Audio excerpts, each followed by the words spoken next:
আলাইকুম, welcome back to my channel the kitchen tutor. আজকে তোমাদেরকে আমি গরুর ভুঁড়ি ভুনা তৈরি করে দেখাবো।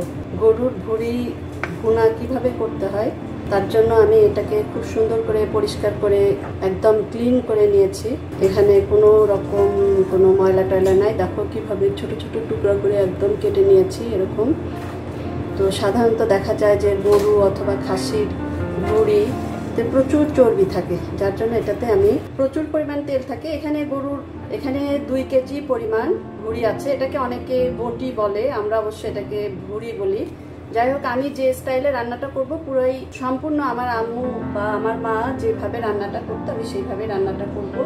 যেহেতু এখানে প্রচুর পরিমাণে তেল আছে, যার জন্য আমি তেলের পরিমাণটা খুব কম দিব এবং সরিষার তেল দিয়ে আমি রান্না করব।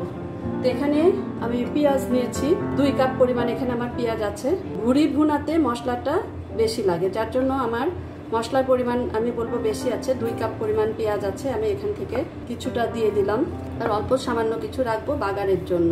আর রসুন আছে এখানে 3টা বড় বড় রসুন, সেখান থেকেও আমি দেখো এরকম কুচি করে কেটে নিয়েছি, এরকম কুচি করে কেটে নিয়েছি। যাই হোক, সেটাকে আমি কিছুটা দিয়ে দিচ্ছি আর কিছুটা রাখছি হলো বাগার যখন দিব তখন আমি এটাকে ব্যবহার করব। গোটা মরিচও আমি প্রায় 20-25টা, এখানে ছোট ছোট মরিচ অবশ্য, সেগুলি কিছুটা দিয়ে দিচ্ছি, কিছুটা বাগারে আমি দিয়ে দিই। তেজপাতা এখানে আমার 3-4টা আছে, 2-3টা আমি এখানে দিয়ে দিলাম, বাকিটা বাগার দেওয়ার সময় দিব। কাঁচামরিচ কিছুটা ব্যবহার করব, এটা পরে দিব, আমি এখন দিচ্ছি না।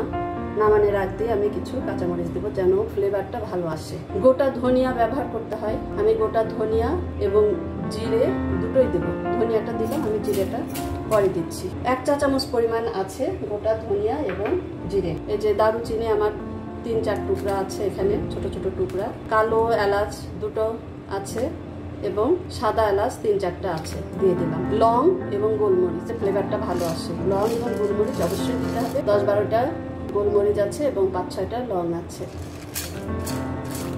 দিয়ে দিলাম। এখন আমি সরিষার তেল 1/2 কাপ পরিমাণ দিয়ে দিচ্ছি। বাটা রসুন এবং আদা দেব 2 টেবিল চামচ পরিমাণ, 1 and 2। এটা রসুন বাটা। গার্লিক পেস্ট, আদা বাটা 2 টেবিল স্পুন, জিঞ্জার পেস্ট আর জিরে বাটা আমার 1 চা চামচ পরিমাণ। একটু গোটা জিরে দেবো জন্য আমি জিরে বাটাটা কম করে দিলাম, আর তাছাড়া জিরে বাটাটা কম লাগে, সবসময়ের জন্যই কম লাগে। 2 চা চামচ পরিমাণ ধনিয়ার গুঁড়ো। মরিচের গুঁড়ো, যেহেতু গোটা মরিচ আমি দিয়েছি, ভুঁড়িতে একটু ঝাল টাল না হলে ভালো লাগে না, যার জন্য 2 চা চামচ পরিমাণ মরিচের গুঁড়ো দিয়ে দিলাম। হলুদের কালারটা আমার অনেক বেশি সুন্দর হলুদ, যার জন্য 1 চা চামচ পরিমাণ হলুদ গুঁড়ো দিয়ে দিলাম। এখন এটাকে খুব ভালো করে মাখতে হবে, খুব সুন্দর করে মেখে চুলাতে বসায় দেব। অ্যাকচুয়ালি দেখা যেত যখন আমাদের মা খালারা অথবা চাচিরা ভুঁড়ি রান্না করতো, তখন দেখা যেত যে ওরা 3-4 দিন ধরে চুলার পর রেখে রেখে রান্না করতো। আমি ছোটবেলায় দেখেছি আমার মা এটাকে 3-4 দিন ধরে রান্না করতো, যেহেতু তারা খড়ির চুলাতে রান্না করতো। সবকিছু রান্নার শেষে এটাকে চুলার উপরে বসে রাখ, কড়াইটা বসিয়ে দিয়ে রাখ। তো এখন বর্তমানে আমাদের সময় আমরা অবশ্য অত সময় দিতে পারি না, কিংবা আমরা খড়ির চুলাতে রান্নাও করি না। আমাদের বাসায় গ্যাসের চুলা সুবিধা আছে, যার জন্য আমি কি করি, এটা সারাদিন গ্যাসের চুলাতে আমি বসিয়ে রাখি। তো গ্যাসের চুলাতে যদি আমি সারাদিন বসিয়ে দিয়ে রাখি তাহলে মোটামুটি রান্না হয়ে যায়। তারপরেও আমি এটাকে সময় নিই, অন্তত 1 দিন সময় নিই, অথবা সারাটা দিন যদি সকালে বসে দিই তাহলে সারাটা দিন চুলার পর রাখি। যখন এটা ভাজা ভাজা হয়, ভুনাটা দেখলেই বোঝা যাবে যে আমার ভুনাটা হয়ে গেছে, তখন আমরা এটাকে খাওয়ার জন্য পরিবেশন করি, টেবিলে পরিবেশন করি। লবণ দেওয়া হয়নি, 2 চা চামচ পরিমাণ আমি লবণ দিলাম, পরে আবার দেওয়া যাবে। চুলাতে আমি বসিয়ে দেওয়ার পরে মোটামুটি যখন একটু রান্না হবে তখন আমি তোমাদেরকে এটা দেখাবো। এটাকে খুব সুন্দর করে মাখাতে হবে।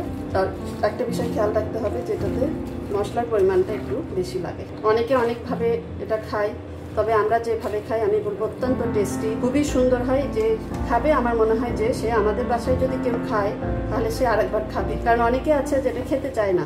আমাদের বাসাতেও আমার আম্মার কাছে এরকম ঘটনা ঘটেছে যে অনেকে পছন্দ করে না কিংবা খায় না, কিংবা আমার মা যখন এটাকে রান্না করে খাইয়েছে তখন তারা আবার খাওয়া শুরু করেছে। এখন আমি চুলোতে এটা বসিয়ে দিচ্ছি। চুলোতে আমি ভুঁড়িটা বসিয়েছি, দেখো এটা হচ্ছে জাল।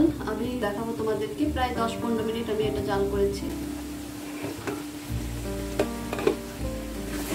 অবস্থা এটা তো পানি অবশ্যই লাগবে আমার, আমি পানি দিই। তোমাকে আমি টাইম টু টাইম তোমাদেরকে এটা দেখাবো। কালারটা অদ্ভুত কালার আসছে, খুবই ভালো লাগছে দেখতে।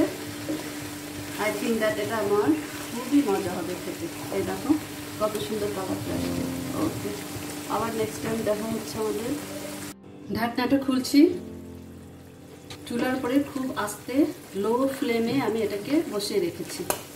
দেখো মোটামুটি অনেকটাই হয়ে আসছে। এটাকে আমি পেঁয়াজ রসুন জিরে দিয়ে এটাকে একটু বাগার দিব বা তেলানি দিব। তেলানি দিয়ে কষাতে থাকবো।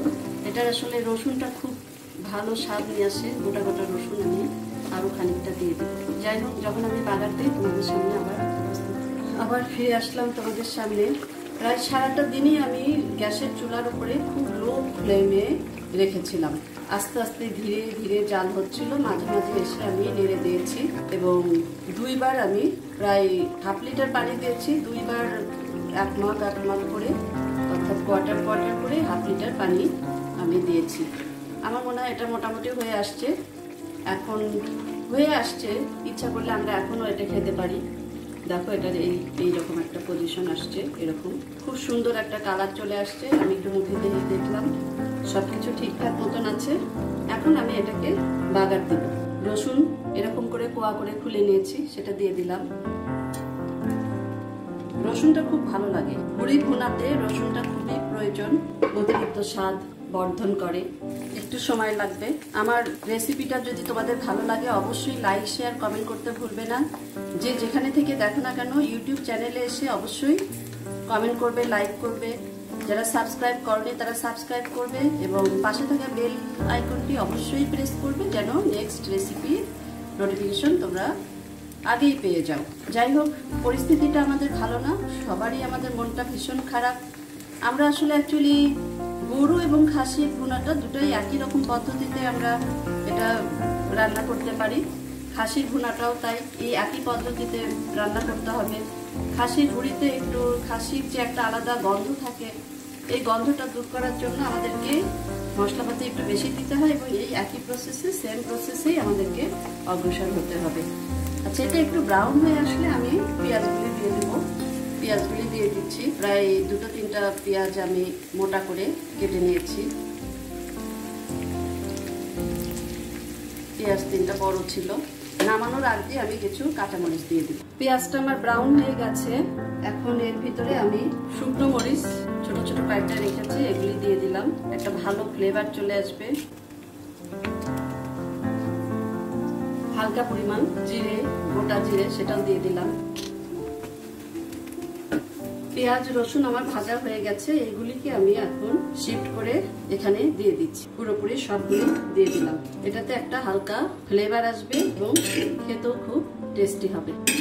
এটাকে একটু নাড়াচাড়া করব। আমি কিছু ভাজা জিরে গুঁড়ো দিয়ে দিচ্ছি, জাস্ট হাফ চা চামচ পরিমাণ। একটা ভালো ফ্লেভার আসবে। 5-7টা কাঁচামরিচ দিয়ে দিলাম। কাঁচামরিচের একটা ভালো ফ্লেভার চলে আসবে। তৈরি হয়ে গেল আমার গরুর ভুড়ি ভুনা বা বটি ভুনা, যেটাই বলো না কেন।